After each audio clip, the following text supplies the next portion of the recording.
Article 4 of the Constitution, Section 1.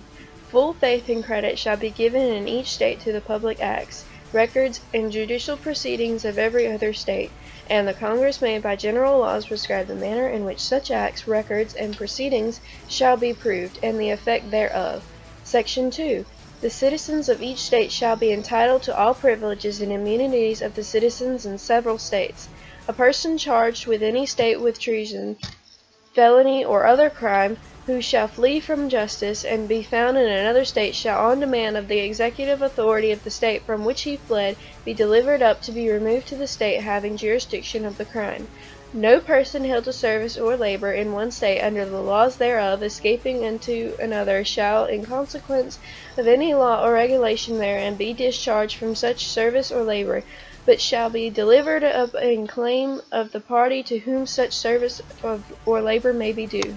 Section 3. New states may be admitted by the Congress into this Union, but no new state shall be formed or erected within the jurisdiction of any other state, nor any state be formed by junction of two or more states or parts of the states, without the consent of the legislators of the states concerned as well as the Congress.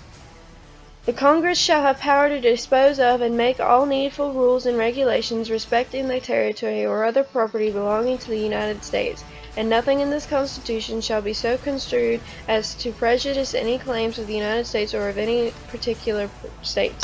Section 4. The United States shall guarantee to every state in this Union a republican form of government, and shall protect each of them against invasion and an application of the legislature or of the executive, when the legislature cannot be convened, against domestic violence.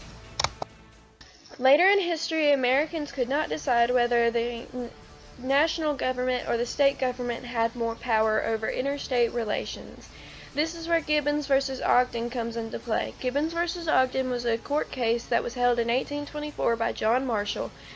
This court case vastly expanded the powers of Congress through a single clause in the Constitution, the Commerce Clause of Article 1, Section 8.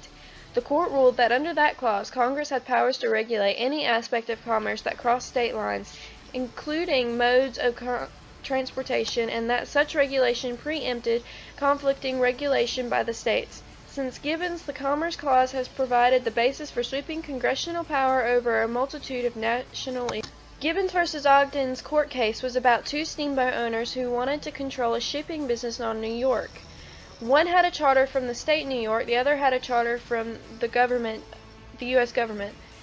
The case went to courts to determine which charter was valid. This brought up a constitutional issue such as, was the regulation of commerce under state control or federal control based on the Commerce Clause? The decision was John Marshall declared that federal law is above state law and that Congress has authority to regulate interstate trade, including shipping.